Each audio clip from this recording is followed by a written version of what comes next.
presence in the image of our brothers and sisters, and for moments we fail to be good stewards of the blessings you have given us. Continue to guide and protect each one of us, Lord, that we may always walk in the lights of your everlasting love and mercy. Grant us, Father, with your comfort in times of distress and with your strength in times of weakness. Bestow upon us your unending grace and healing, that may in turn become instruments of gentleness and compassion to others. We ask all this in the name of your Son, our Lord Jesus Christ, with the prayer and the intercession of our Blessed Mother. Amen. Manama, mabantog ka. Warpo ko iling ko'y ko. O Diyos, kahibulungan ka. Busa ikaw lang ang simbahon ko. Busa ikaw lang ang alagaran ko.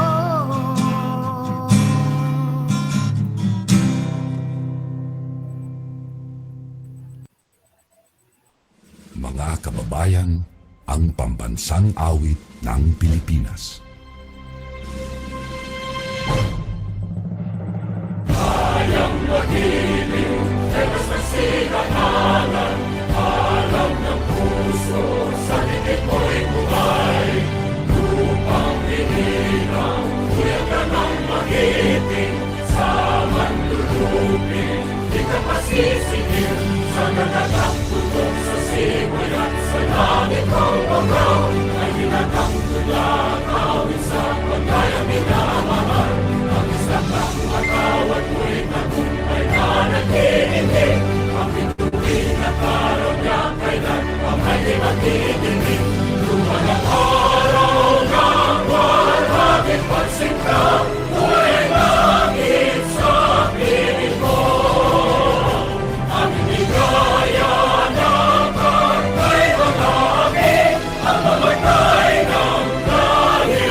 To officially open our fourth tonight, let us hear an inspiring from our program coordinator and at the same time our professor for this course, PhD 209. Please join me in welcoming Dr. Porfiria S. Puralan. Good evening, Doc. Hello, everyone. Good evening, especially to our STEAM reactor, Dr. Maria Luisa Guindo. Doc, thank you so much for saying yes to this invitation. As I've told to the other group, your presence here really adds to the flavor of the experiences that my students will be having as they will listen to your insights and your comments later. We are so grateful for that. And to my students, good luck to all of you. I know that you have done your best. Summer classes are very hectic, but you still managed uh, to face the challenge head on. And based from the interactions yesterday, I can see that you are preparing at your best for this presentation. So, Doc Luisa, this course is a Cognate course. Now, this is the only Cognate course that is included in the PhD PE curriculum. And while we designed this curriculum, the commenter or our consultant actually chose this sports psychology because of this its relevance to sports. And these students of mine are PE teachers, they are sports coordinators, they are head of an office. Some of them are previous athletes, so they have experience, no, how it is to have a tough mind, to have that mindset for success. So I guess they are ready. So Doc, thank you again and welcome.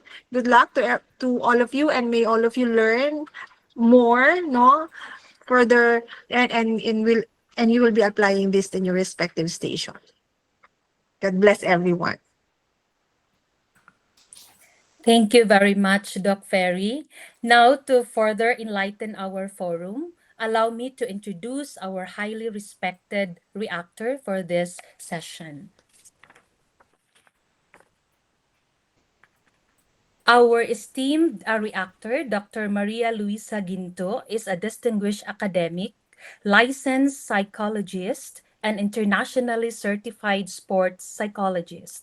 She currently serves as Associate Professor 6 and University Scientist 1 at the University of the Philippines, Diliman, College of Human Kinetics, where she previously held key roles, including research director and member of the Ethics Review Board and Research Integrity Task Force.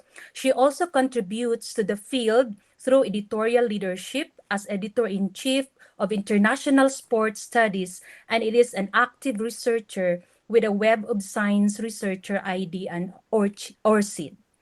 Her academic background includes a PhD in social and organizational psychology from Ateneo de Manila University and a diploma in new trends in sports science from Universidad Católica de Murcia in Spain.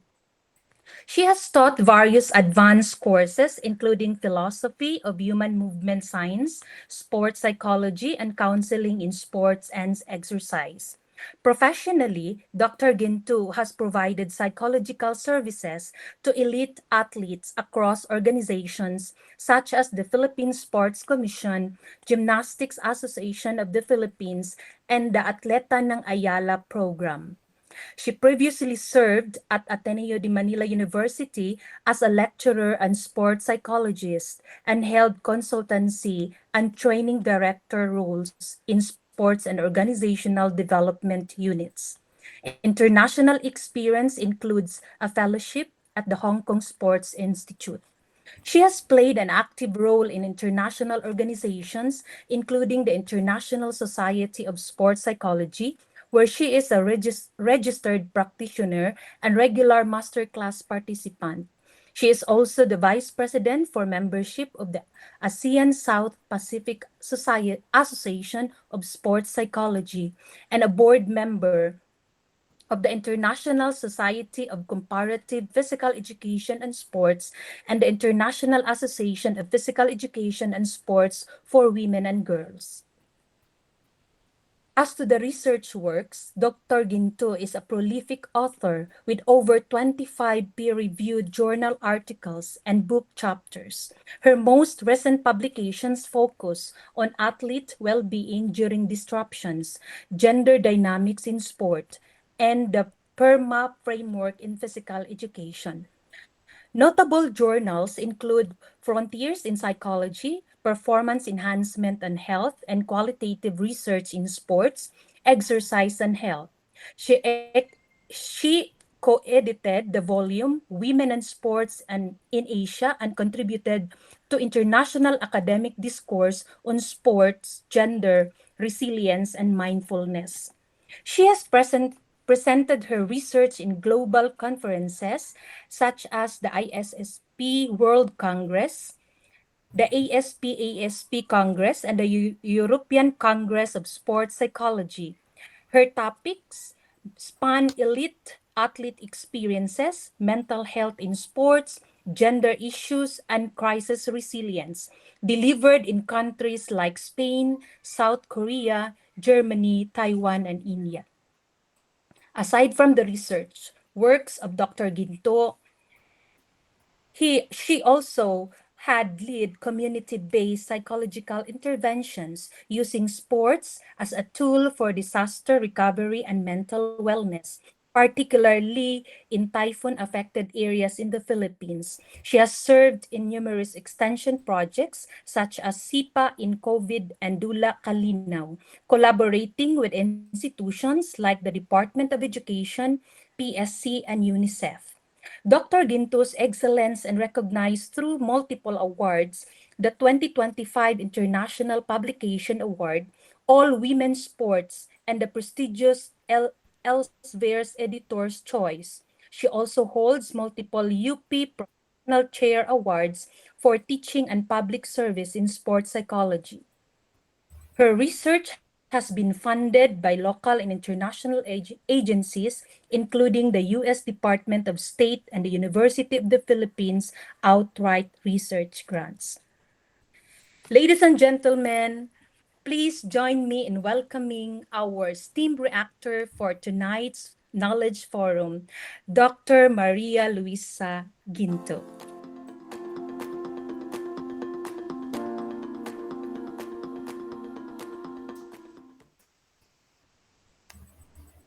We now proceed to the heart of this event, the presentation proper. Sit back and absorb the insights from our dynamic lined up of presenters. So for tonight's Knowledge Forum, we have 7 speakers of different topics. Let me start with the topic Behind the Scenes, A Day with a Sports Psychologist by Mr. Neil Louis L. Pedrosa. Take it away, Sir Neil. My courtesy to our professor, Dr. Porfiria S. Puralan, our guest reactor for tonight, Dr. Maria Luisa Quinto, Associate Professor from Department of Sports Science, my fellow PhDP classmates, ladies and gentlemen, good evening.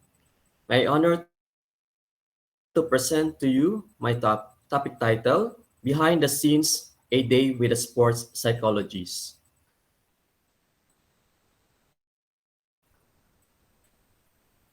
Okay.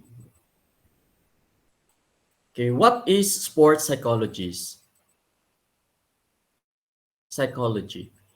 Sports psychology is an applied discipline that studies human behavior in sports. In general, psychology is a scientific and applied field that studies human behavior as individuals and relationships with the environment.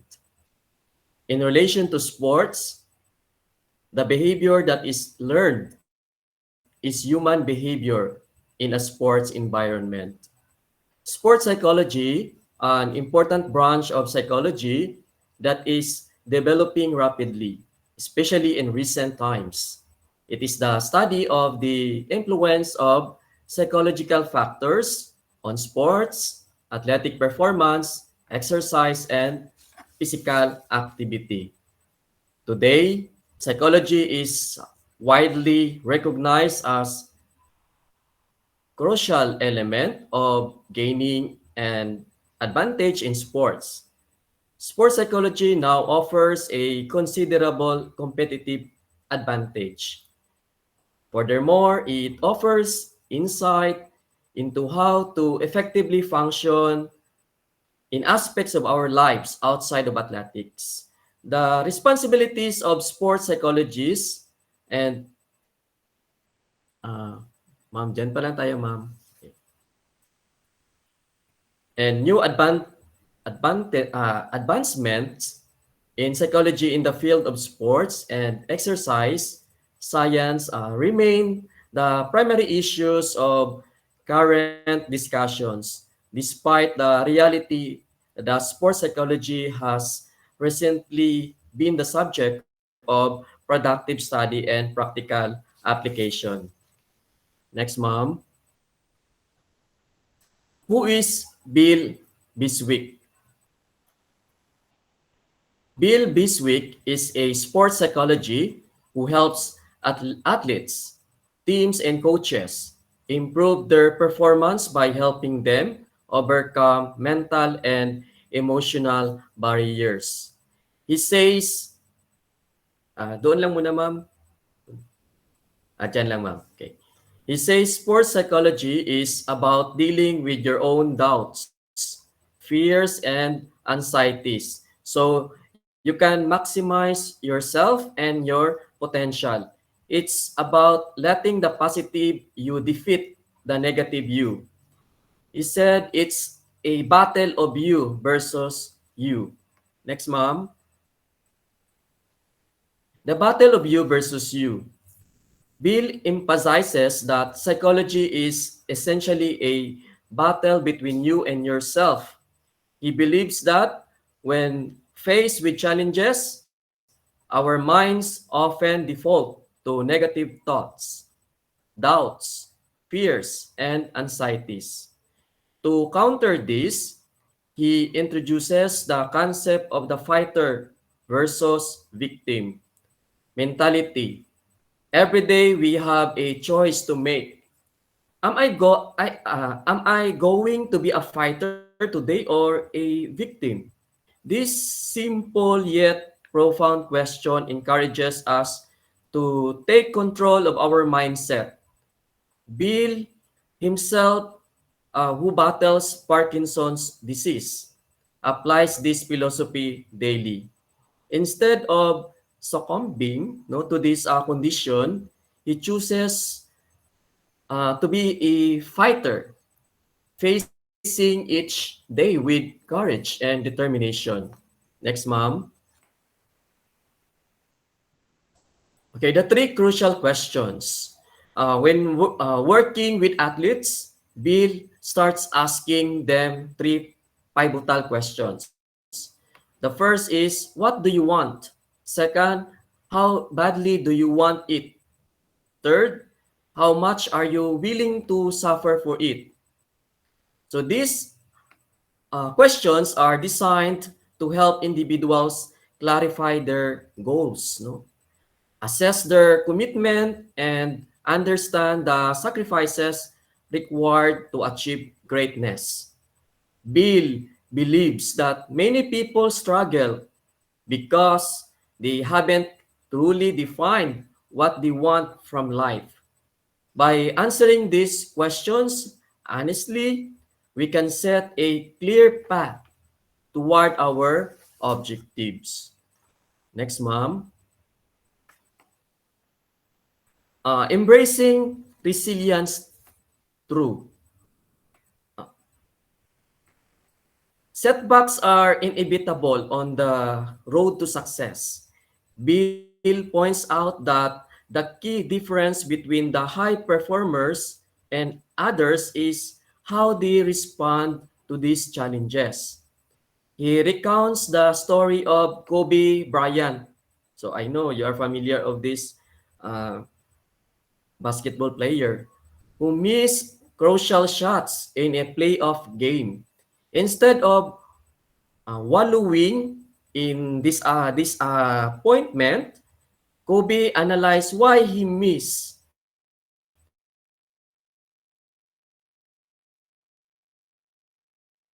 and feel next ma'am. Next po ma'am. Next slide. Okay, Bill teaches that resilience is developed by refusing to be a victim. When faced with failure, we should shift from emotional reactions to rational responses. So the questions are, what can I learn from this? How can I prevent this in the future? By adopting this mindset, setbacks become opportunities for growth rather than roadblocks. So according to Biswick, no, Bill Biswick, you can often succeed with limited talent, but never with limited attitude.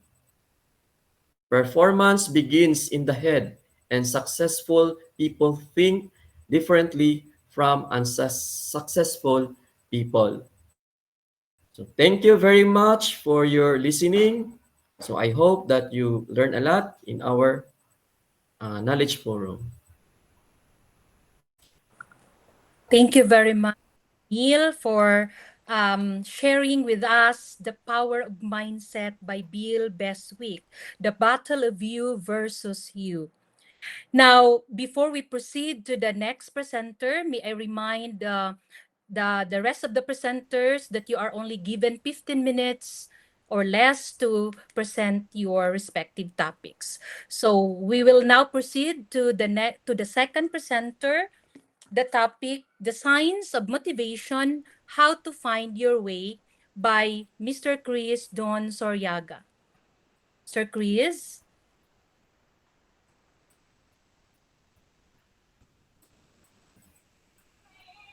Good evening, everyone. Am I audible, or do you hear any sound aside from me? Loud and clear, sir. You are loud and clear. Okay. Okay. So if you hear something unnecessary or unrecognized, I am now in a party where my mother is given the program. So I am asking for forgiveness for that. Sorry for that effect. So will I proceed? Good evening to everyone, especially to our reactor, Dr. Ginto, and to our professor, Dr. Porferia Poralan, even to the reactors, my classmates. Good evening once again. Okay, so the topic that has given to me is the signs of motivation, how to find your why. So the only question given to us tonight or today is why. Next slide, please, ma'am. Okay. Why? The only question is why? Bakit nga ba? Bakit nga ba tayo nasa sports psychology? So I believe that motivation is the driving force behind our actions, shaping our desires, goals, and aspirations. Understanding the why behind what we do is a crucial for sustained effort and overall well-being. Okay, next slide, man. So the answer for that why is that the mindset for our success in sports psychology is mindset and motivation. So success, sorry. So success in sports is deeply influenced by an athlete's mindset. So what the athlete is thinking is the effort that he also gives to during his motivation or her motivation time, which involves psychological resilience, mental toughness, and a positive mental attitude.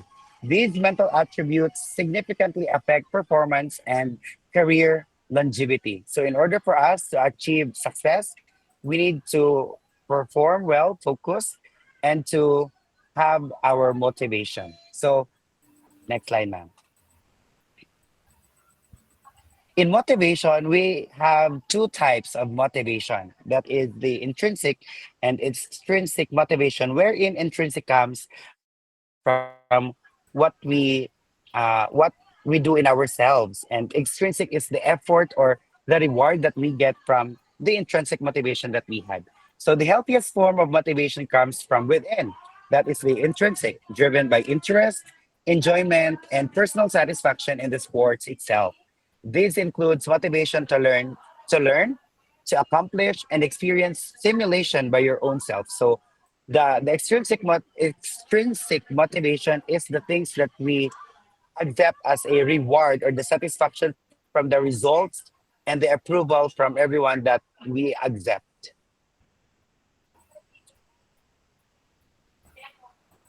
Okay, next slide, please. Okay. So next motivation or the answer to the why that we have is that the achievement goal theory or the AGT. What is achievement goal theory? So achievement goal theory suggests motivation depends on how individuals evaluate the demands and meaningfulness of their sports activity, influencing their striving and persistence. So this type of motivation comes from external or the outside sources such as rewards, recognition, praises, or avoiding punishment. While extrinsic motivation can be effective in short term, like it is just in short time we can do it, like a bonus or at work at a good grade, they often don't lead to sustained engagement because the focus is on the outcome rather than the process itself. So the process is the mastery of approach and the avoidance of the mastery. Another one is the performance approach and the performance avoidance. So it explains everything in the picture. Okay, so this time, if you still don't have, if you still don't get the AGT or the achievement goal theory, next slide, please. I will going to show you a 5-minute video which will explain what AGT really means. In this video, we will going to explore the fundamental differences between the ego goals and task goals and how they impact our motivation and pursuit of success. Okay, play video. Ma'am, thank you.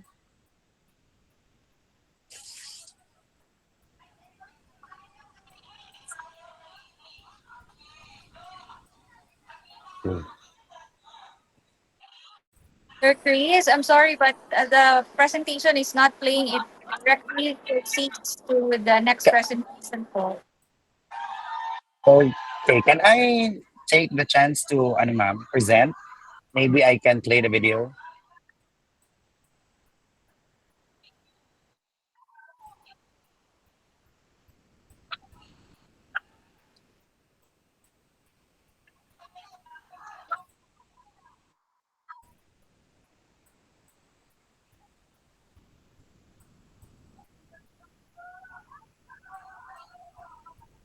Okay.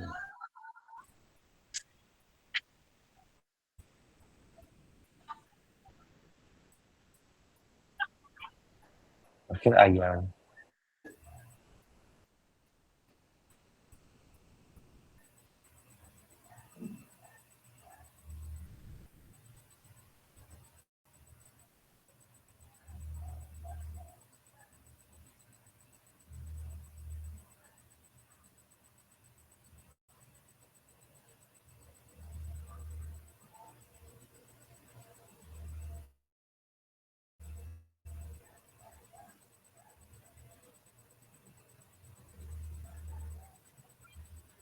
So I believe the video is still not functioning. I will going to send the link later on.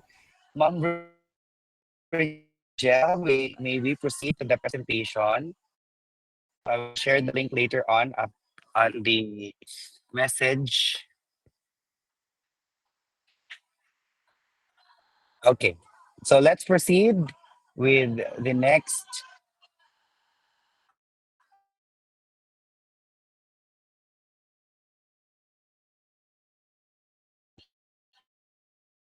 See, Free, Sir.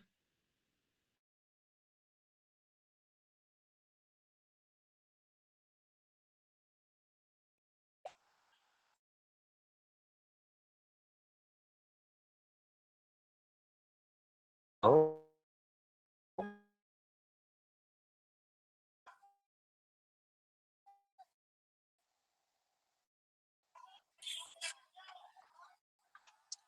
hello, ma'am. Hello, sir. You can continue, sir.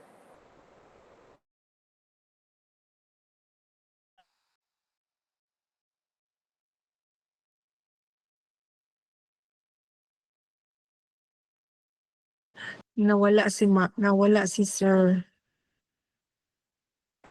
Yes po, nawala. So, may we proceed now to the next presenter. Andyan na si Sir. Ah, ay, andyan na si sir. Please.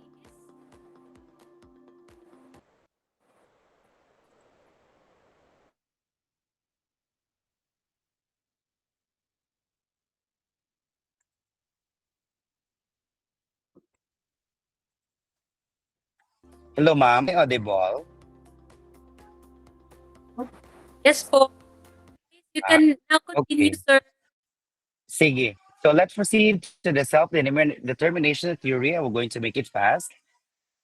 So self-determination theory links personality to the human motivation and optimal functioning. It persists that there are two main types of motivation, intrinsic and extrinsic, as what I have explained a while ago, and there that both of them are powerful forces in shaping who we are and how we behave. It is in the theory that grew out of the researchers Edward L. Deci and Richard M. Ryan's work on motivation in the 1970s and 1980s. Go proceed with the next slide, ma'am. So how to find our why? This is the answers to how to find our why. So reflect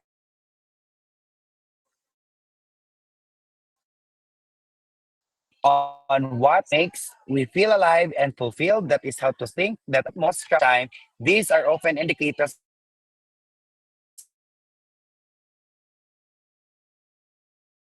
in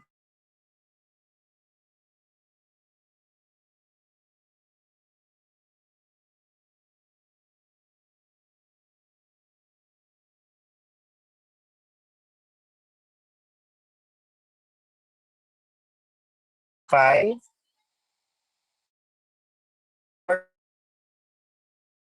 for our why. So what activities do we gravitate with? Let's consider what we do for free, and we need to look for our patterns. We connect with a sense of purpose beyond ourselves and ask again ourselves why.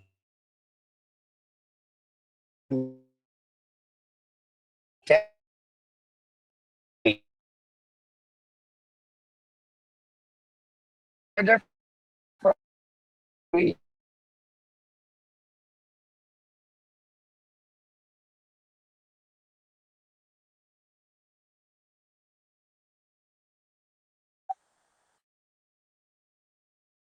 Oh my God.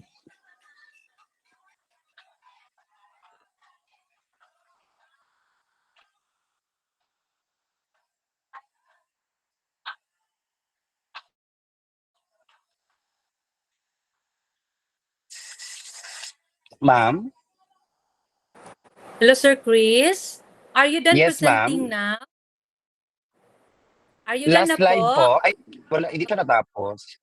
For the last slide, ma'am. Summary na po. Okay, this is to summarize everything.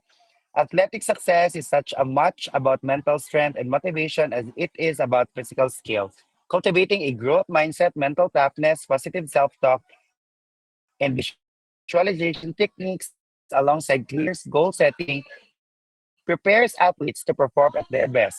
So motivation thrives when athletes connect with their intrinsic why.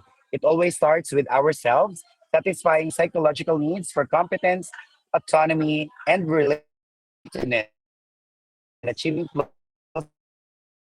sports psychology are tools develop these mental skills, helping athletes unlock their full potential and stay in long-term success. That is all about the mindset of success and the answer to the question why. Thank you so much. Okay, so thank you very much, Sir Chris, for giving us the idea as to how to find our why in relation to the success in sports, which influenced by mindset and motivation.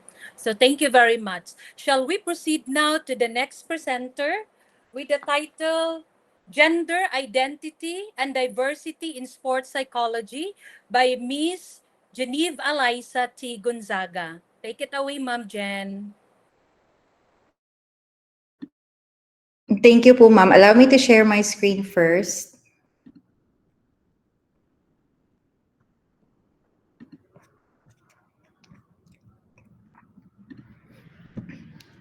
I would like to confirm if it's already visible.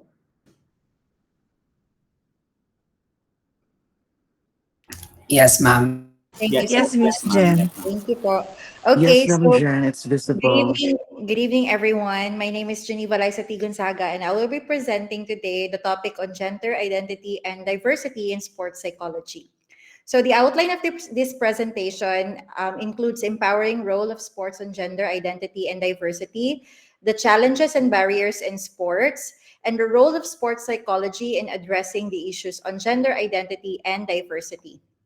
So first, we have the empowering role of sports in terms of gender identity and diversity, and it has three subtopics, which are promotion on gender equality, empowerment of individual and social identity, and celebration of diversity.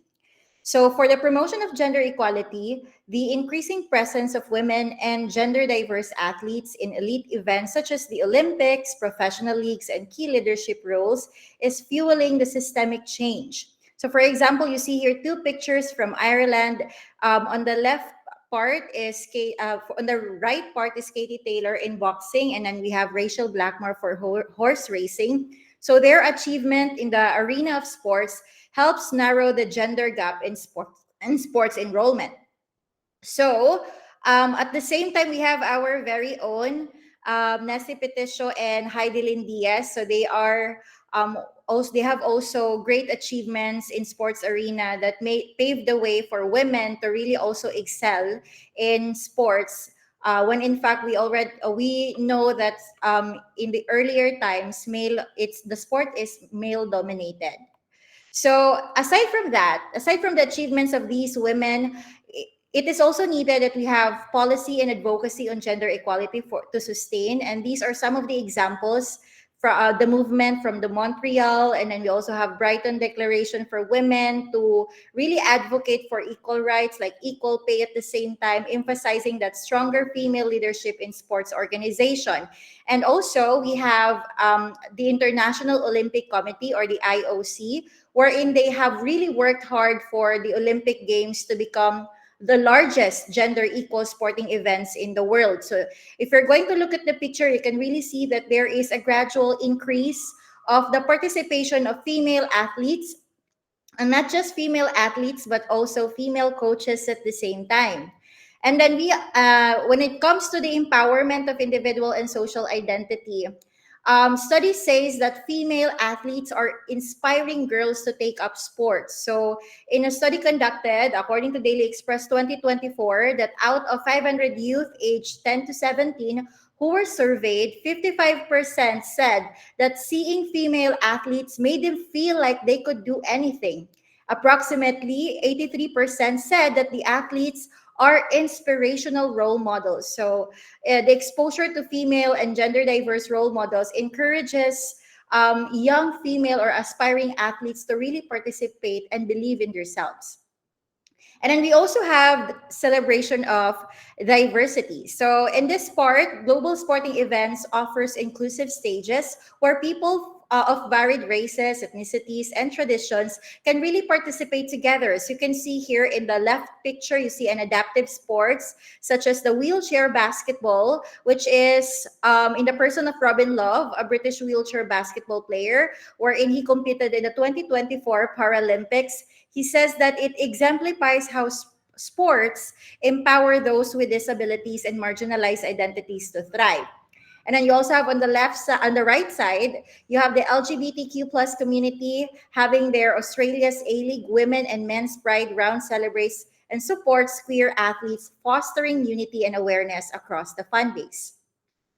Next is we go to the challenges and barriers in sports related to gender identity and diversity. And we have the following. We have gender discrimination and stereotyping. We have lack of representation. We have systemic barriers and mental health struggles. So in gender discrimination and stereotyping, women and LGBTQ plus athletes really faced harmful stereotypes such as being too emotional or being too masculine or not real athletes. So in the study by Shang et al., they have found out that athletes have really experienced discrimination, violence, perceived stigma, and prejudice. So these are some of the reasons why it could lead to a significant risk to mental health problems. And then you also have another, which is the lack of representation. So in a study that was conducted by Adriana et al., there is really a significant gender imbalance that was observed in executive managerial positions, reinforcing the notions that sports management is still dominated by men. So 96.29% surveyed that men hold the top managerial roles and no women occupies the managerial positions. And then only 25.92% of the clubs have one woman in a leadership role, emphasizing how exclusion remains entrenched. So, and then in the systemic barriers, the study conducted by Lorenzo and also by Holder et al., they found out that there are major barriers, including insufficient training for coaches and sport club managers.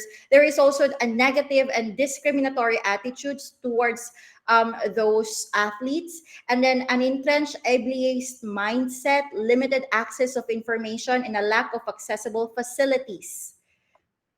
And then coming through the mental health struggle, one of the reasons why athletes have struggles mentally, it's because they have stress from discrimination, body image and eating disorders. They have stigma around seeking help or seeking help through sports psychologists or psychologists. So stress from discrimination, a study that was conducted by Font and Soler they have found out that almost 40% of the population belonging to sexual minority group have experienced discrimination or bullying because of their sexuality. So as a consequence, they often avoid the sporting context. Imagine, out of 93,079 LGBT adults over 18 years old from 28 countries, almost half, or 42%, confessed that they avoid sporting clubs out of fear of being assaulted, threatened, or bullied because of their sexual orientation or gender identity. And then we also have another mental health struggle, which is the body image and eating disorder. This is usually in particular to young female athletes, especially for those athletes that are involved in sports associated with leanness or more prone to eating disorders and body dissatisfaction. And then another is the stigma around seeking help. So because of the fact that athletes are perceived to be strong, so they have this toughness mentality. So there are times that they are afraid to seek help because of fear of being judged, because of performance expectation and the lack of awareness. In some cases, athletes and sports organization may not fully understand the signs and symptoms of mental health challenges, leading to underreporting and the lack of intervention. And then because of this, we have the following consequences. The athletes may be able to decrease performance, physical health risk, negative team dynamics, there's no longer team cohesion, long-term emotional impact. So without proper support, athletes may experience long-term mental health issues that extends beyond their sports careers. So in addressing all of these issues, we have sports psychology. So the role of sports psychology in addressing these issues is to creating an inclusive environment, addressing barriers and stigma, and promoting mental health and well-being. So part of that in creating inclusive environment is to create an inclusive language and communication. This is where sports psychologists can train coaches and team leaders to use gender-neutral affirming language, such as avoiding assumptions about pronouns or sexual orientation. In a way, team learns how to challenge homophobic or transphobic comments, creating a culture where exclusion are not tolerated. And then we also have supporting LGBTQ athletes. So it's important for them to feel like they're included. So in a way, like gender neutral restrooms or flexible uniforms of their choices, and guide coaches in making team culture welcoming to all identities. And then we also have developing inclusive team culture. So team building could help at the same time. So this can also lead to improved team cohesion and better mental health outcomes and a stronger performance from the athletes, especially for those who are marginalized athletes. And then to sustain this, we need to have policy advocacy and ethical leadership. So we can reach out to sports psychologists and then team with them with school boards or athletic departments to craft anti-discrimination policies, conduct bias training, and establish grievance mechanisms to report any harassment or exclusion. And then the next is to address the barriers and stigma. So coping with stigma and discrimination. So sports psychologists can also support athletes through identity affirming counseling, and then use also cognitive behavioral strategies. And then we have managing concealment anxiety, because there are athletes who tend to hide their sexual identity or gender identity, often experience constant anxiety. So in a way, sports psychology could also provide a safe and confidential space where athletes can explore their identity-related challenges and develop personalized coping mechanisms such as journaling, mindfulness, and positive self-talk. And then building allyship and supportive systems. So addressing stigma is not just about individual coping, but it's also about changing the environment. So it would be very helpful if we are going to provide or build allyship and encourage open dialogue that normalizes LGBTQ plus inclusion, for example. And then promoting mental health and well-being. So this is one of the edge of sports psychology. So athletes who identify themselves as LGBTQ plus or belongs to other marginalized group often struggle silently with anxiety, depression, and trauma. So it would be very helpful that we have sports psychologists for us to train in cultural and gender sensitivity, offer affirmative therapy for them that validates their identity and encourages openness and address unique emotional burdens. And then we have developing psychological resilience, because we all know that athletes really suffer a lot of pressure. So they need to build, they need to be able to know how to build resilience. So we include resilience training tools such as getting goal setting, visualization, cognitive restructuring, and emotional regulation for them to be able to bounce back from failure or cope with criticisms and remain motivated in the face of adversity. And then we also have fostering self compassion and identity acceptance. So, sports psychologists could help athletes replace their negative self talk with compassionate inner dialogue for their self acceptance.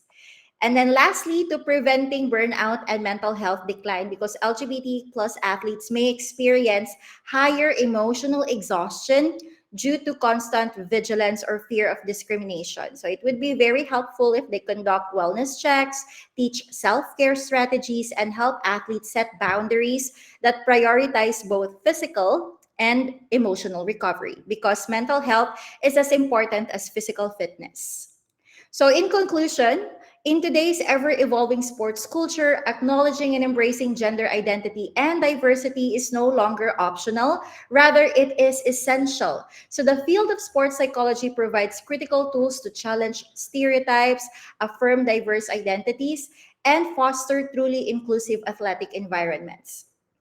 By understanding the mental, emotional, and social challenges faced by LGBTQ plus athletes and other underrepresented groups, we can better support their well-being, performance, and sense of belonging. Inclusive sports are not just about fairness, but they are about human dignity. So as future educators, coaches, or sports professionals, it is our shared responsibility to advocate for equity, use inclusive language, and cultivate safe spaces where every athlete, regardless of gender or identity, can thrive. And let us move forward with a mindset that diversity is strength and that sports at their best are a place where everyone belongs.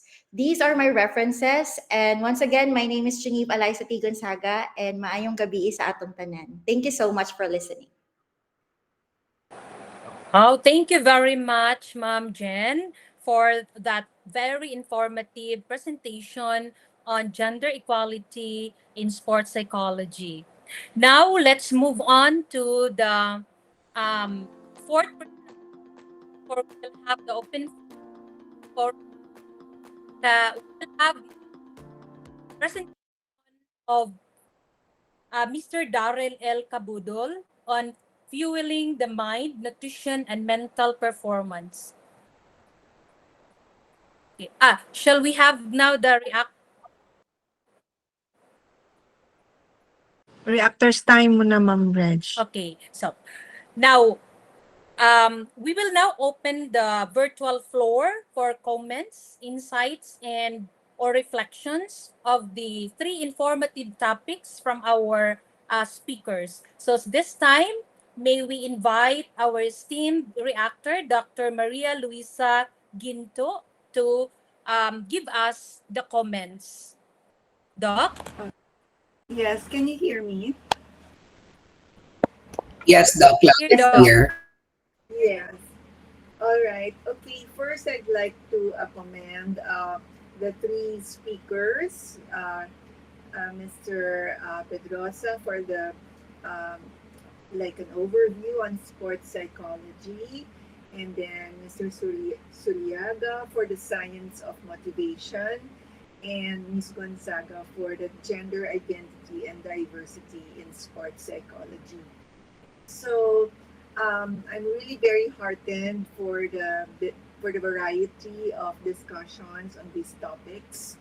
The overall orientation on sports psychology is indeed very helpful.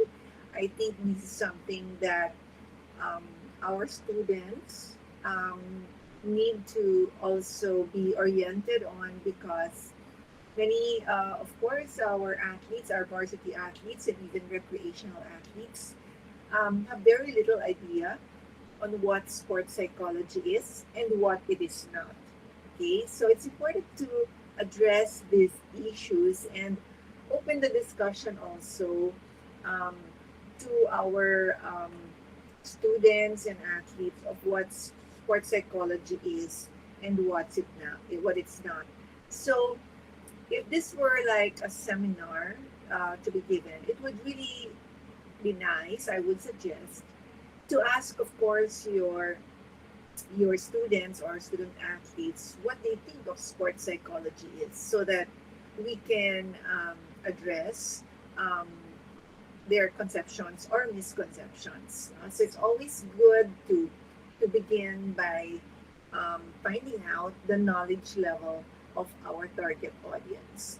Okay, and then the science of motivation delved into the different mechanisms of motivation, and centering it into the sense of purpose or why is also very insightful. No? So again, this is like connecting to how people really find meaning in what they do. And it's good also to explain, what motivation is all about, because a lot of people think it's as simple as driving yourself to do something, or maybe equating it to willpower. But when it comes to a high performance sport, we need to also educate our athletes to understand the dynamics behind motivation, so that when they are losing motivation, they can also find a way through it. For example, if I know that there are three basic psychological needs that are involved in motivation, let's say the need for autonomy, competence, and relatedness, according to Desi and Ryan, then if I am losing motivation, I can ask myself, is it because I've lost my sense of autonomy? Parang I'm just following what the coach is saying or doing this to please my parents. Therefore, I'm no longer personally engaged and choosing it on a daily basis. Neither do I have a say on how the training, will be for the day. Or is it because I don't feel I am getting any better? Or I feel disconnected with my teammates or with the coach? And so this framework allows me now to ask more specific questions rather than I'm losing motivation and then what? I'll just push myself, or I'll think of my why, yeah, that can help. But to be able to really how would I say, deconstruct motivation into its components so that I can also find a way through it.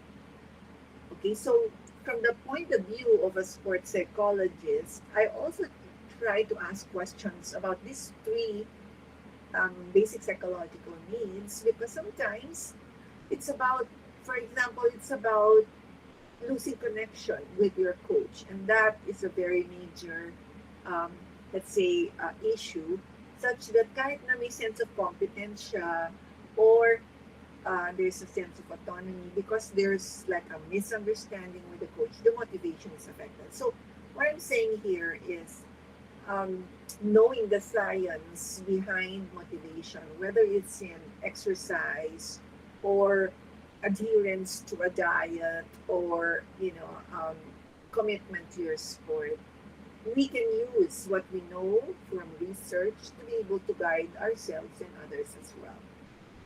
Now, let me go to the third presentation on the gender identity and diversity, which is, of course, a very, how would I say, hot topic nowadays. In fact, in my work with the International Association of PE and Sport for Girls and Women, this is a very big discourse, not only in research, but in advocacy as well. Because when we talk about inclusion in sport, we talk about the right to play of everyone. But then the right to play also cannot impinge on the right of others. And so the whole discussion of, let's say, the participation of transgender athletes in sport has really caused a lot of division especially for women's sport, um, because of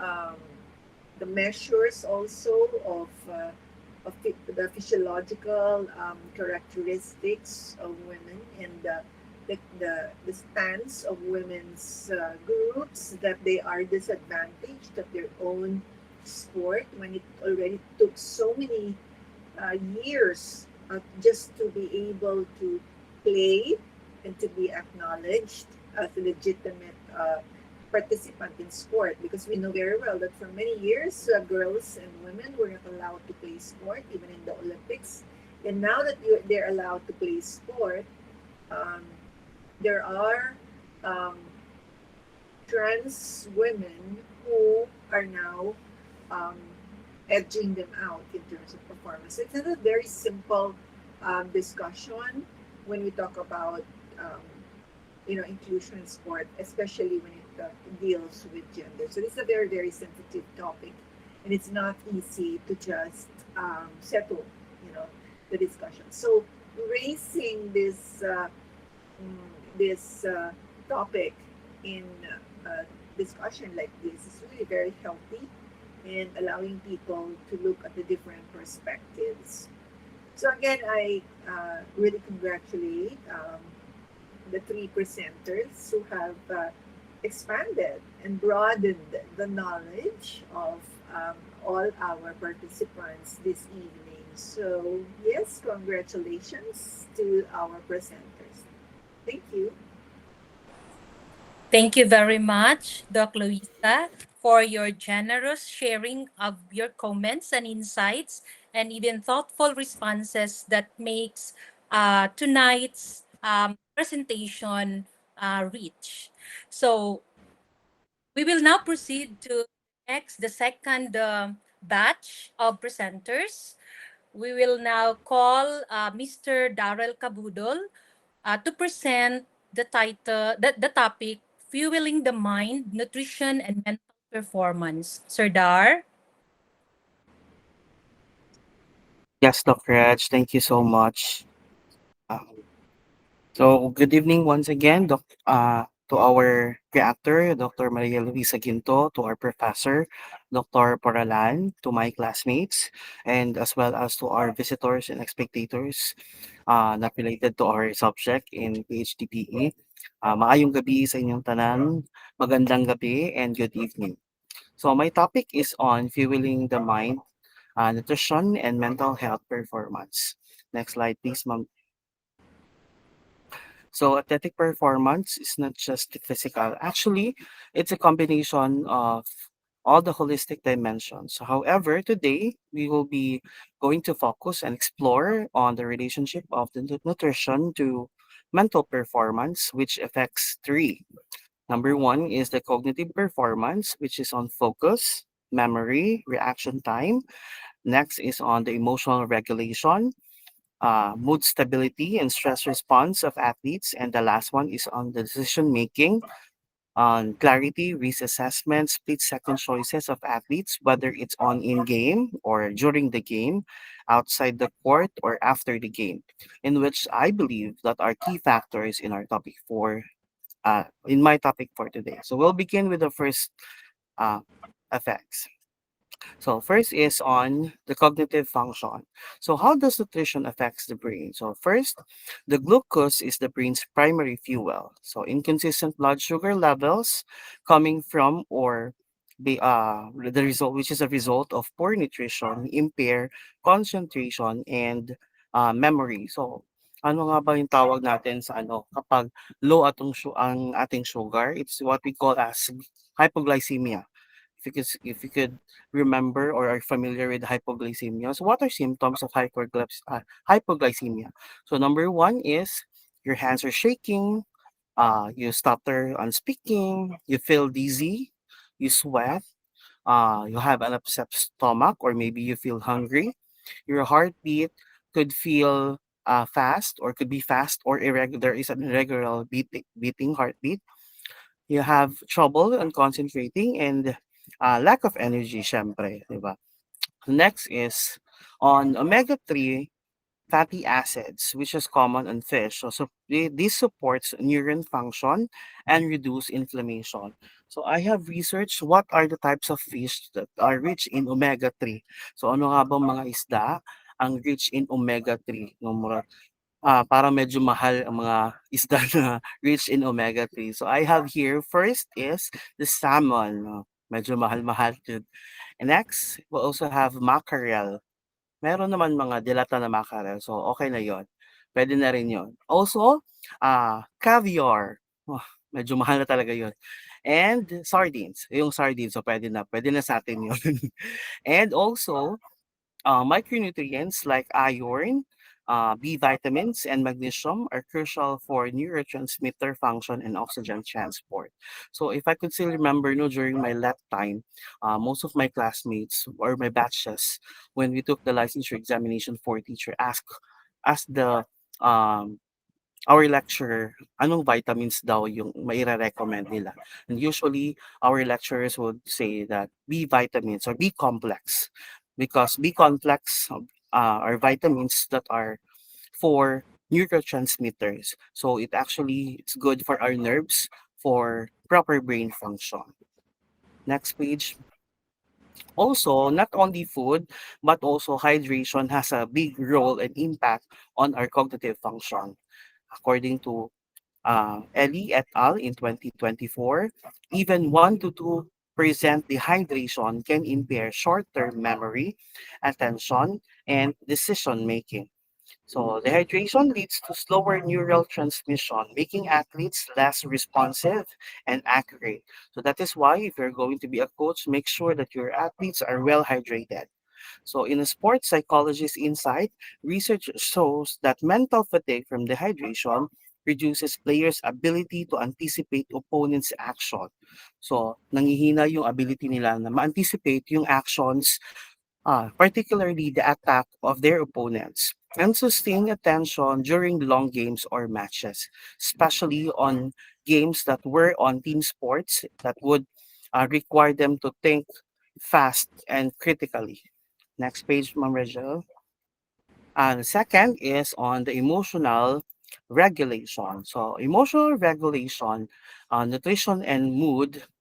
So tryptophan found in foods like turkey and eggs help produce serotonin.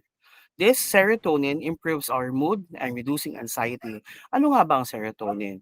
Ang serotonin is a neurotransmitter with an integral psychological role in a human body. So ang serotonin daw regulates various activities including behavior, mood, memory, and gastrointestinal homeostasis. So kapag daw yung kasama mo, yung teammates mo, yung boyfriend mo, yung asawa mo is may problema in terms of mood, make sure that he or she intakes serotonin para ma-regulate daw yung mood nila, yung behavior nila. So low blood sugar increases irritability. That's why ang mga kasama natin, mga kilala natin na may problema sa blood sugar level, irritable sila, aggressive, and emotional instability. This could damage team cohesion and focus. Siyempre, kung meron kang teammates na medyo mainit ang ulo, maapektuhan ka rin. Maapektuhan rin yung performance nyo as a team. So caffeine misuse in energy drinks can elevate anxiety or lead to crashes, especially in young athletes and youth athletes. That's why some of the coaches would not require or would not recommend athletes to drink Cobra or such energy drinks. And lastly, on hydration and emotion, so dehydration increases perceived effort and stress hormones or cortisol level, and athletes are more prone to emotional outbursts, poor self-control, and low frustration tolerance when dehydrated. So when dehydrated, your body does not have enough fluids to function properly. These can lead to a number of symptoms, including fatigue, headaches, and irritability. So these symptoms can make concentrating and making decisions difficult, leading to more stress. Next, effect is on decision making. So nutrition and judgment could be affected by poor diet. So it should be high carb and balanced meal before the competition. This will help maintain mental clarity and fast reactions. So poor nutrition may lead to impulsive or hesitant decision, especially under fatigue. Imagine na gutom ka na, pagod ka pa, so, magkakaroon ka talaga ng problema in terms into decision making. So a case study in 2019 in the Journal of the International Society of Sports Nutrition found that soccer players who consume a balanced pre-match meal had faster reaction times and made better tactical decision than those who skipped or ate poorly. So it's better talaga na kumain tayo ng tama before indulging or engaging in sports. Next page, Ma'am Reg. So here are some elite athletes' meal plans. So for example, si LeBron James, yung breakfast niya is only egg whites, so siya, smoked salmon, so siya, and gluten-free pancakes. Yung pregame niya, so meaning before the game, he eats only chicken breast, pasta, and vegetables. And yung water niya is on water and electrolyte drinks. Another athlete, can we next slide, Ma'am Reg, on Cristiano Ronaldo, who is a renowned football player. Nasa gilid yung picture niya. Ang meal niya is 6 meals per day, pero maliliit lang, konti-konti lang. So, it only focus on lean meats, whole grains, fruits, vegetables, and fish. Hydration niya or yung water niya are mainly on water and limited sugary drinks. So, yung mga sugar niya, na meron siyang mga intake ng mga soft drinks pero on zero sugar. And he also has an emphasis on hydration every after session. Next, the last example of meal plan is on Serena Williams, who is also a renowned tennis player. Her focus on eating is on plant-based meals, smoothies, leafy greens, nuts, and whole grains. Usually, yung kanya, yung mga fruits is ginagawa niyang shake, tapos yun yung ini-intake niya. Tapos she also uses hydration drinks with sodium and potassium to replace electrolytes lost in sweat. So importante yan para hindi tayo ma-dehydrate. Next slide, Ma'am Reg, thank you. So sports psychologist recommendation. So these are just some recommendations of sports psychologists in terms into nutrition. So before the competition, you should eat high carb, moderate protein meal 2 to 3 hours prior to your competition. So hydrate at least 500 to 750 ml of fluid. Drinks with sodium and potassium to replace electrolytes. Sorry, medyo may problema sa letters, nawala yung iba. Drinks yan. Drinks with sodium and potassium to replace electrolytes lost in sweat. Next page. During the competition, carbohydrates but not too much kasi bibigat yung katawan natin kapag too much carbohydrates yung intake. And also, most especially, electrolytes intake present in our drinks for endurance events, especially on sports, team sports, or sports that would require longer time than the other sports.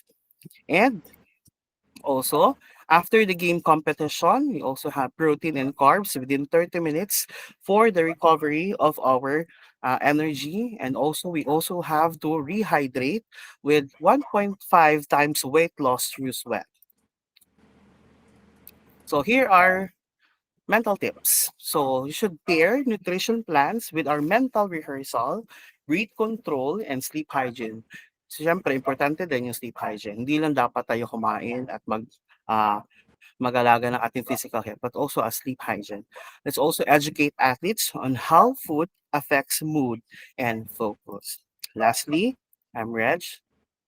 Let's work together to create a supportive environment where mental health is a priority. So here are my references.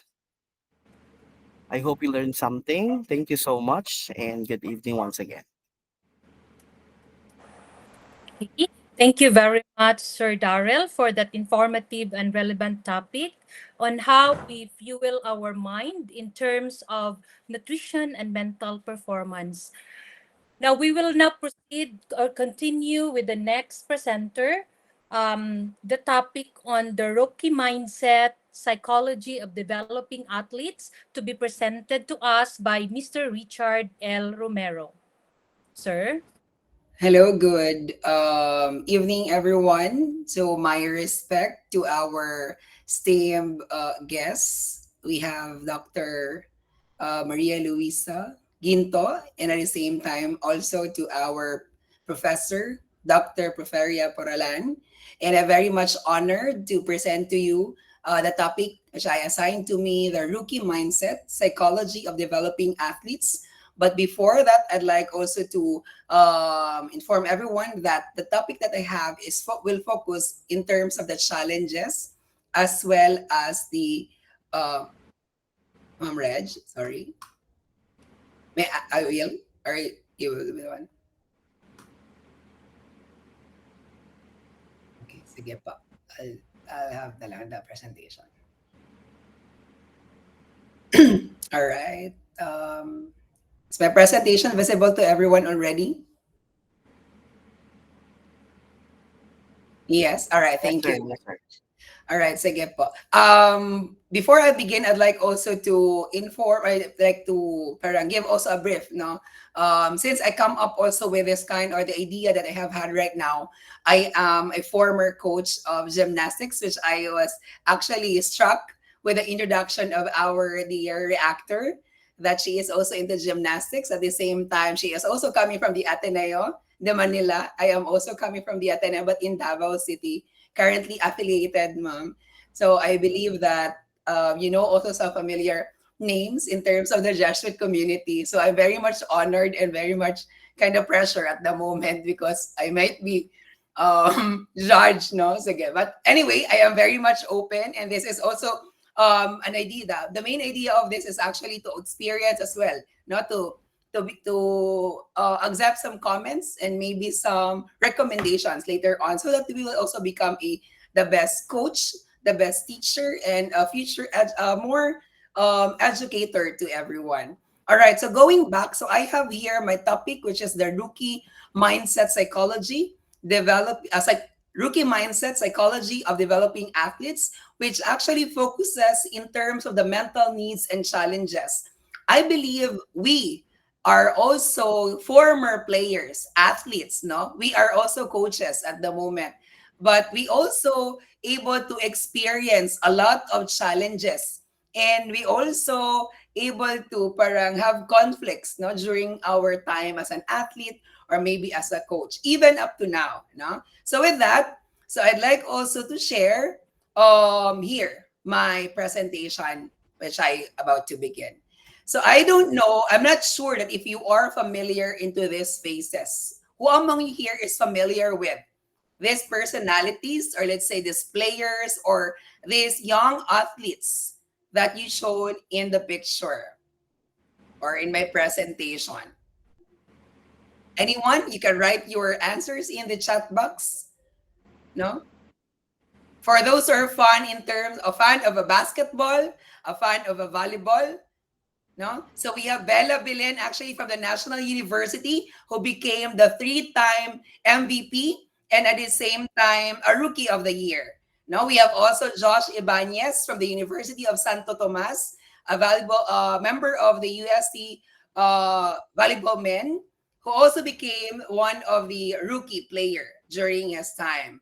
No, so we are a basketball player. We have a VJ Pre, the one who is very confidential in this year because he was actually offered from a school because of monetary, no? So that's the reason. We have also here Renz Abando, one of the best players from the Philippines in basketball. However, he was also offered in Korea and he accepted. So maybe because of his personal reason. We also have here Shelo, the Rookie of the Year, at the same time the MVP, no, in the basketball women's from the National University. We also have here Mr. Bahay, a basketball player from Cebu who pursue his college in basketball career as well at the Ateneo de Manila University, who is also one of the rookie members in the Ateneo. All right. So I believe that we also experience to become a rookie. So with that, I like also to have this presentation. So let's try to have first understanding the rookie mindset. So the rookie mindset refers to the psychological orientation of athletes new to a competitive level. I believe that each one of us experience to become a new and kumbaga, that's why the keyword here is rookie, no? Of our particular event. It could be a dance, no? But in this time, we are talking about the sports, no? So with this, a competition. So maybe at the end of the day, you become a winner. You will also lose the game. But with that, I think it's very important, no, that we have also to really give and focus also on our mindset or our mentality. With that, it's also characterized by openness to learning, adaptability, and resilience. Open to any cases, no? If you experience winning streak during your time in the high school or maybe in college, but I don't think so. If you could still be able to, but you may be, but there is really a time if you're gonna lose, right? And then the next one we have here also the mindset, or this mindset is very crucial for navigating the challenges of transitioning into higher levels of competition. No, so if you are a competitor during your grade school, junior high school, so coming to senior high school and then going to college, that's very a challenging. There along the way you'll be experiencing challenges in terms of your transition, especially those players who are coming from the Palarong Pambansa. They were being recruited, no, by the UAAP, NCAA, and with that, a lot of challenges that they will be able to experience along the way. Okay, and now in the photo is Nitura. Miss Nitura is a valuable player from the Adamson University, and she is the Rookie of the Year in the UAAP. She is now a member or part of the Alas Pilipinas in the volleyball team. No? Next, we have here the core psychological needs of rookie athletes. No? So with that, according to the self-determination theory, the SDT, three basic psychological needs are essential for optimal functioning. First, we have the autonomy. The second is competence and relatedness. And I believe that satisfaction of these needs link to enhanced motivation, well-being, and at the same time, performance of our rookies or our athletes. So let's try to deepen.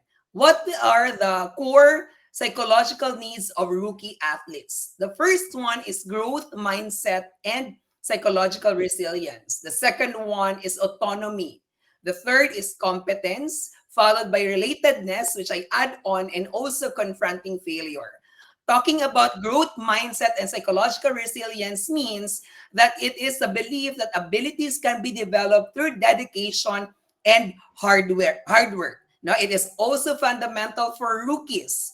And recent studies highlight that a positive sports atmosphere significantly predicts psychological resilience among college students, with a growth mindset serving a crucial mediator. What does it mean? When we say growth mindset, you are open to other possibilities. Now, you widen your mind.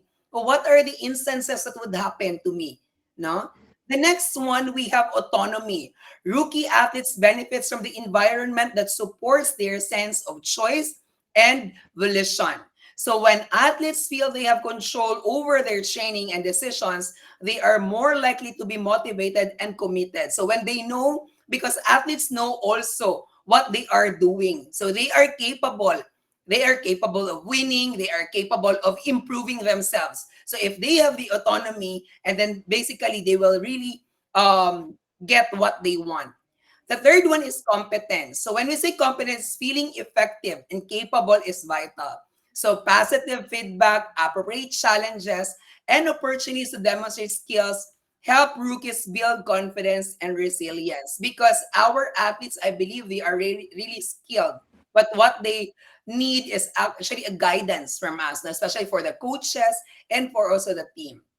Next, we have relatedness, establishing meaningful connections with coaches, teammates, and also support or peers provides emotional support in a sense of belonging, which are crucial in the adjustment of phase. I believe that you have to make sure that you still have a connection with your coaches, family, teammates in order for you to feel belongingness. And confronting failure, learning to handle failure is essential for the top athletes. So when you win or when you are winning and then you accept, no, when you are losing, you have to you know also, or you learn also to accept defeat, because the value of sportsmanship is very important. Next, what are the strategies for developing a healthy rookie mindset? The first one is process-oriented goals, normalize failure, and we have mental skills training. Process-oriented focuses on effort and improvement rather than solely outcomes. What can we should look in the future? Now we have to look forward. What should be done no, in the future? The next one is normalize failure. Reframe mistakes as essential steps toward growth. So that doesn't mean that you failed today, that's already a failure. So you have to make sure that you accept defeat, but you have to make sure that you have the right to really fight against the other team. Supportive environment, coaches and parents should provide feedback. So this one is yung common problem, you know, especially with the athletes who are pirated or parang recruit from the other teams because they are already feeling of homesick, no, with the loved ones and all. And next, we have here mental skills training, incorporate visualization, mindfulness, and positive self-talk in early development. So they have to make sure that they will also be able to enhance, no, they know what to do to calm, mentally focus, no, we have to inhale, exhale, proper breathing and all. Next, the challenges of the rookie athletes, academic time and management. I believe mahirap talaga you training and then you also study. Next, physical and mental health concerns, especially at the time that you will be able to have your injuries and all. Financial and logistics, money is really an issue or a challenge to all the athletes. Even if they are scholars, they really have to have money in order for them to eat or to have their extra curricular na mga needs. No? Psychological and emotional stress, of course, that's really part. So that is why we talk about this, because that's one of the major problem or challenges of an athlete. Psychological, mentality, no, and emotional as well. How are they going to handle that? Cultural and development adjustment as well, if they are new in a area or a place. No. Next, we have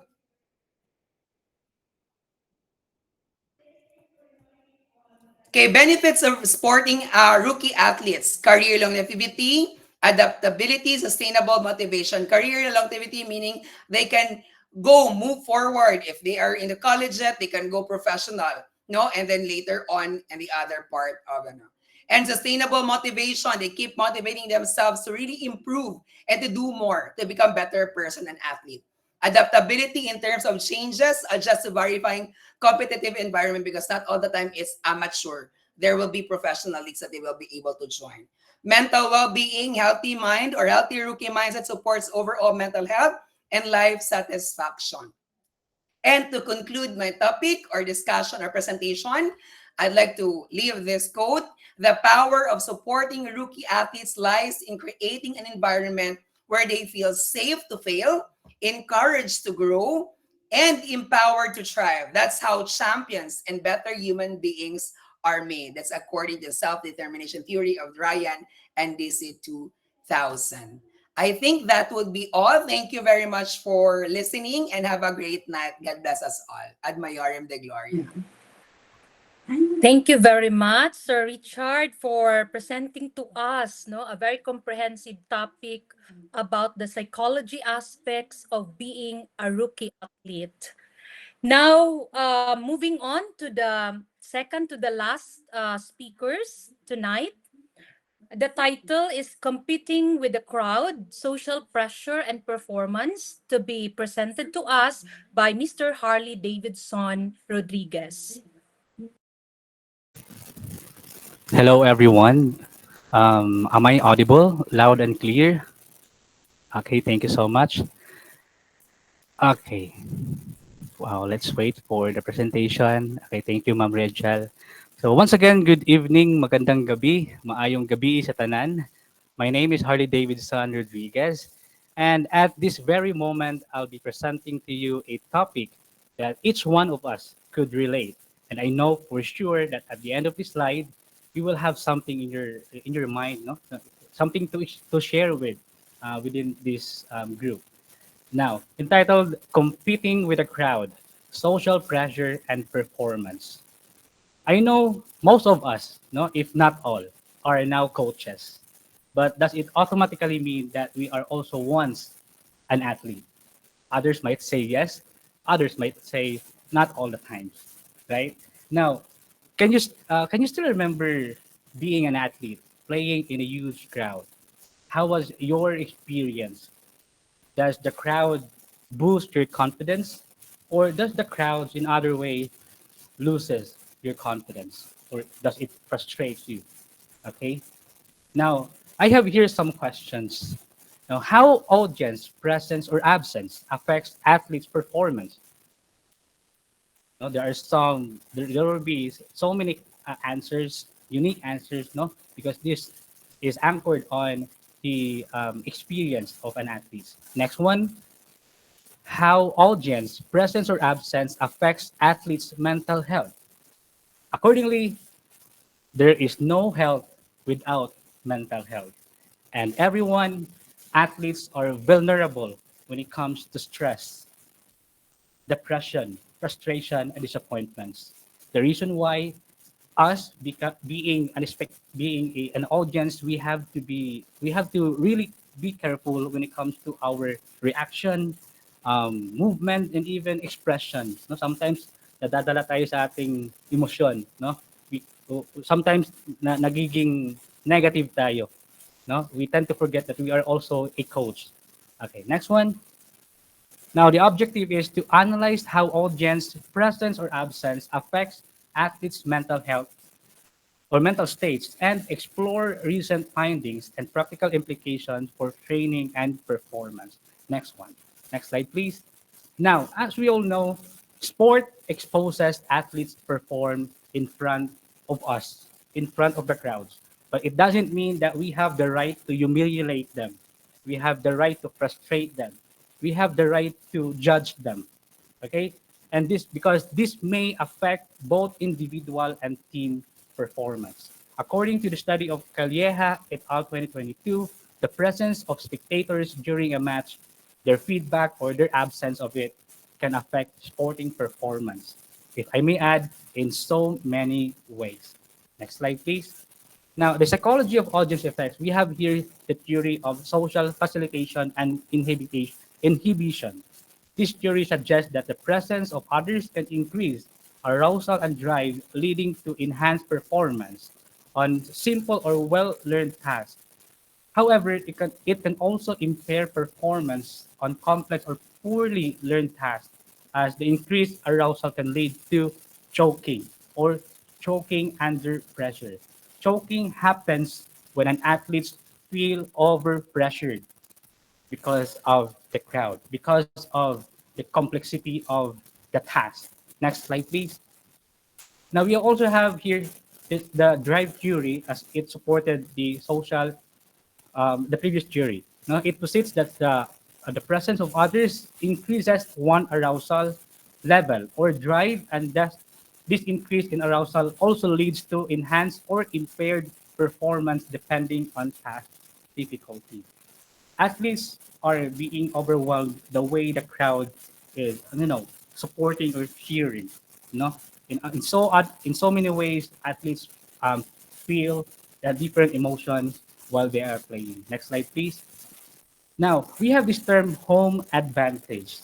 It refers to the observed benefits of athletes and teams have when competing at their home venue. Why is it that it says advantage? It's because athletes has the familiar environment. No, actually usually they play. The venue is their the practice of venue. No, second is supportive crowd. They have their family, they have their friends, they have their localities. No, their people itself. Next one is reduced travel fatigue. Of course, you don't have to travel now. And next one is favorable officiating, but in case-to-case basis. It doesn't mean that all of the competition. Although supportive audiences can inspire performance to excel, but when motivation would otherwise be lacking, audiences may also lead performers, athletes toward maladaptive or self-monitoring and over-cautiousness when the stakes are highest, especially during its championship matches. Next one, slide. Now, performance anxiety and audience presence.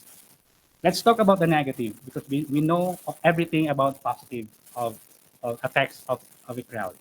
Types of anxiety. We have here the trait anxiety, or also known as baseline predisposition. This is an innate characteristic of us, human, no, on how we deal with anxiety.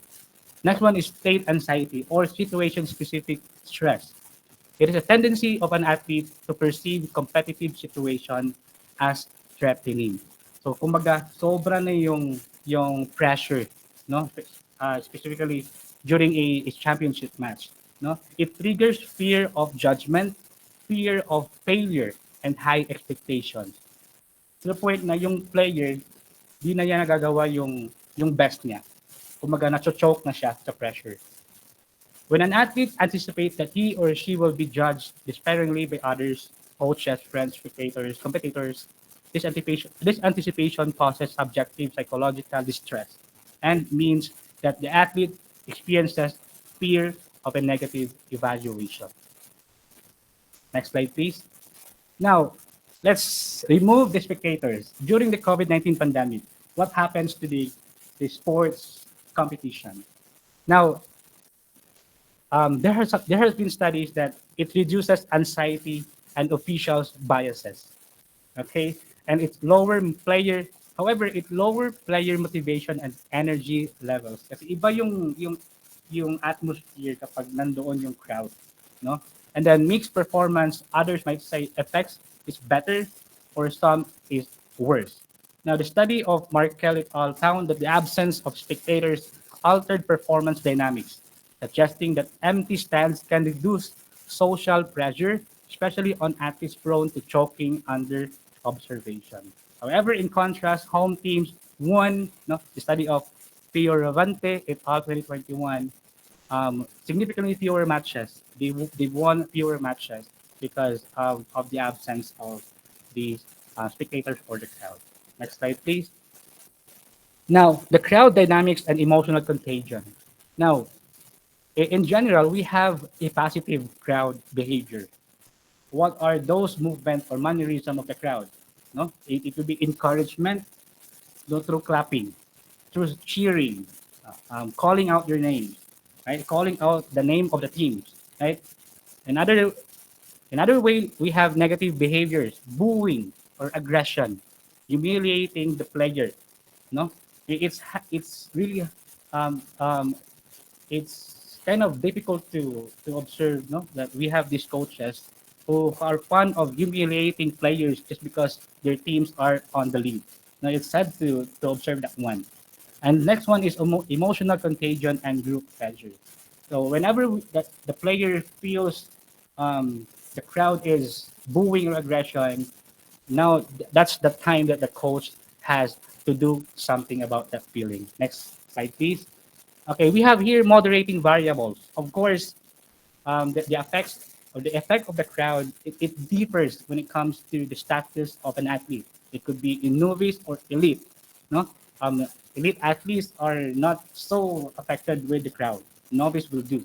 Novice will be affected. Next one is sport type. It could be individual or dual or even team.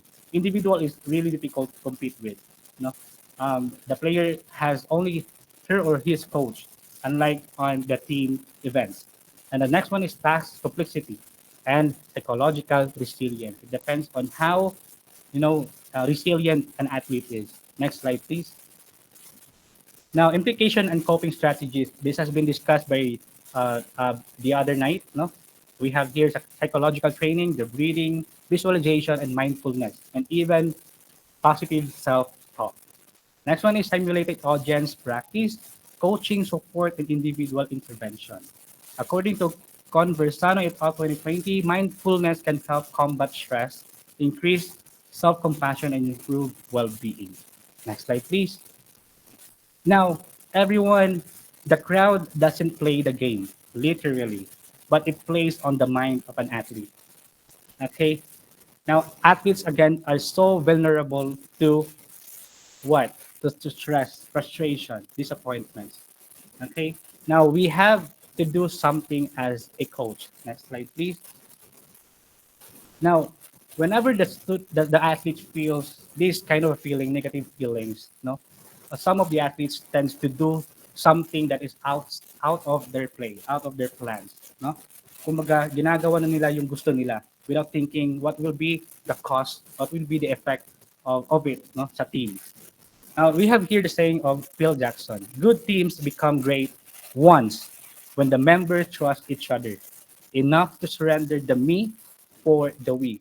Now, coaches, whenever we feel that our players are not well physically, mentally inside the court, we have to do something. We have to let them remember that they have their teammates. We remind them to communicate and feel the presence of everybody on the field. And I have here the references. Thank you so much for listening, and good evening once again. Okay, thank you very much, Sir Harley, for sharing with us this one of the most important and relatable topics in the world of sports psychology as to how we're going to manage the social pressure and performance in a sport competition. We shall now proceed. Without so much ado, we will proceed now to the last presenter with the topic Rest to Win, Sleep Recovery, and Mental Clarity, to be presented to us by Miss Heroin Socaldito. Ma'am? Good evening to my classmates, especially to the working committees, to Doc Porfiria Porlan and Doc Maria Luisa Ginto. So, my topic is rest to win, sleep recovery, and mental clarity. Okay, next slide, please. So, I have a question here. Why sleep is so important? Okay, please kindly play the slide. So, number one, that this is very important for recovery. So, physical restoration during sleep, the body repairs tissues, builds muscles, and releases growth hormones, which is vital for recovery, especially if there is an intense training. So, there be a tendency that it can cause micro tears in our muscles. So, sleep for us to have a recovery is really important. Number two, please, cognitive function. So it was also mentioned a while ago in the previous topic. No, cognitive function is really important. So adequate sleep enhances memory, concentration, decision making, and problem solving. And sometimes even I also experienced this when I was in college. I am a dance sport athlete, and there's a regional competition, and my partner is lack of sleep because it's also our examination that time. Then after the examination, we went to Davao for a competition. So wala siyang tulog. And during the competition, there's really an accident that had happened. I was injured because of he was not able to focus. He forgot the routine. So instead of catching me to the right side, I turned and immediately lay down expecting that he will catch me. Accidentally, we in the both half of my leg experience talagang nagkapasak-pasa. Okay? So anyway, let's continue. Emotional health. So emotional health also, no, is really important, especially during the actual competition. So sleep is really important. Now, sleep influence mood regulation and stress management, reducing anxiety and depression risk. So especially if you are not, or if especially if it is the first time of your athlete to join in a certain competition and somebody will boo or cheer, you do not know, no, what will be the reaction if he is or she is irritable. Okay, so this is really important. Now let's proceed to the next one. To the performance benefits. Eto, sleep deprivation impairs reaction time, coordination, and overall productivity. So it's not only that, of course, this includes also your strength. Okay? So there be a tendency, wala kang lakas, nangihina ka because you are lack of energy, because you are deprived from sleeping. Okay? Now let's continue.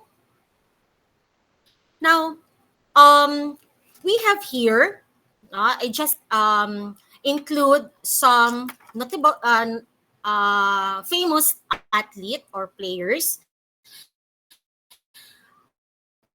who prioritize sleep for them to perform faster, stronger, and more efficient when it matters most. So one of that is LeBron James. I believe you are very familiar with him. So according to him, no, he usually you can always observe that in his speech, even in his post. No, one of his saying is, "I treat sleep as just as important as training."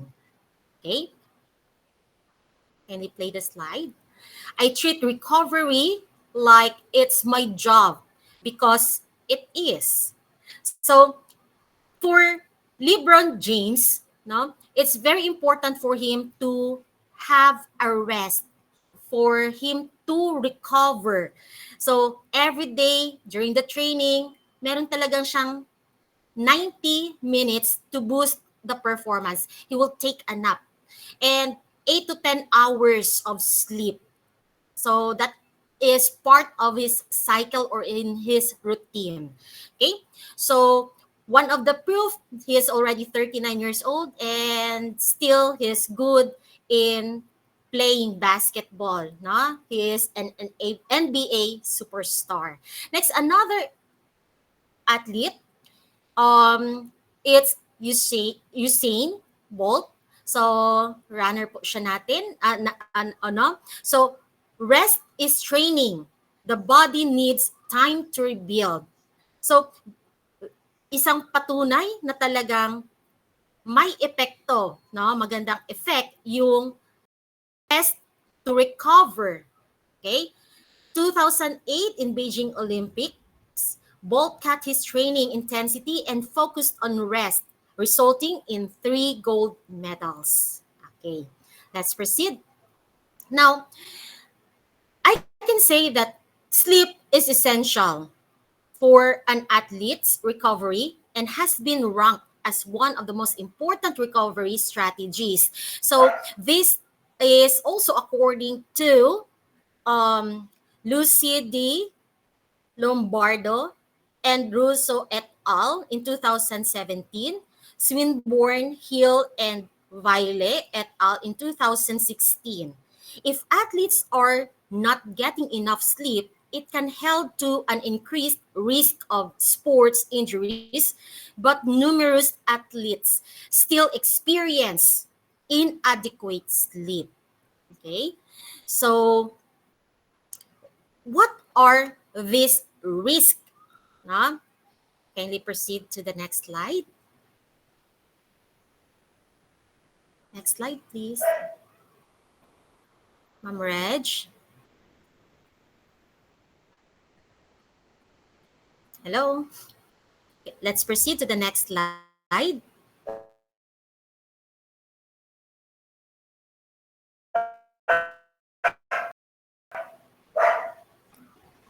Okay, so what are the common risks of sleep loss? So, I cannot see it. Wala ata si Ma'am Reg, ano? Nag-blackout po daw. Wait lang tayo, So, mama. nag-blackout. Okay, so while Copy waiting for yung Ma'am copy, Reg, we ma'am. will just continue. So, the common risk of sleep loss for athletes, number one is to reduce performance. It will reduce the performance of an athlete. So it lowers strength, speed, endurance, and the skill retention. Another is the higher risk of injury. So it can slow down the reaction time of our athlete, reduces coordination, and it can increase concussion risk. For the cognitive decline, of course, it can weaken focus. So parang kabaliktaran lang din ng importance, ano? Focus, then decision making, and alertness. Now, talking about immunity also, we even experience that even we are not athlete, di ba? Once our immune system weakens, so of course, there will be an increase of possibility that we can have illness. Okay, we are susceptible with that, and there will be a tendency of a slow recovery. Now, talking about mental health impact, of course, it can contribute to anxiety, depression, and even sleep disruption cycles. Okay? So, what will be our strategies? Okay? Wala pa rin si Ma'am Reg, ano? What will be the strategies for recovery? Number one, we prioritize the quality sleep. Hindi yung lang, no? Kasi yung iba putol-putol kung matulog. So, we have to make it also as our priority, as non-negotiable part of our routine. Okay? Another is to schedule the regular rest day. So, dapat nandyan. For example, Sunday, that is our rest day. So, we have to our body, we need to relax for us to recover. Use technique like massage, okay? Or rather, yung hydrotherapy, yung iba talagang nagpapamassage, okay? Kasi after massage, it's nice to sleep. Tuloy-tuloy talaga yung tulog natin. So even LeBron James spent a big amount of money for that, no? Magpamassage lang, lahat, to pamper himself as to recover from stress, physical stress especially. Now, incorporate mindfulness and meditation to reduce stress. Iba, they engage into yoga. Okay? They will play music for them to relax, to rest, and have a good sleep, for them to recover. Listen to your body signals to prevent overtraining. So, ang problem lang nito, kung yung coaches, no, dapat we have to check also our training design. Okay? So, we must have, our athletes have individual, no, assessment for us to check also our training design if it will fit for them or it is still fit for them. Okay, then create a supportive environment and foster restful sleep recovery.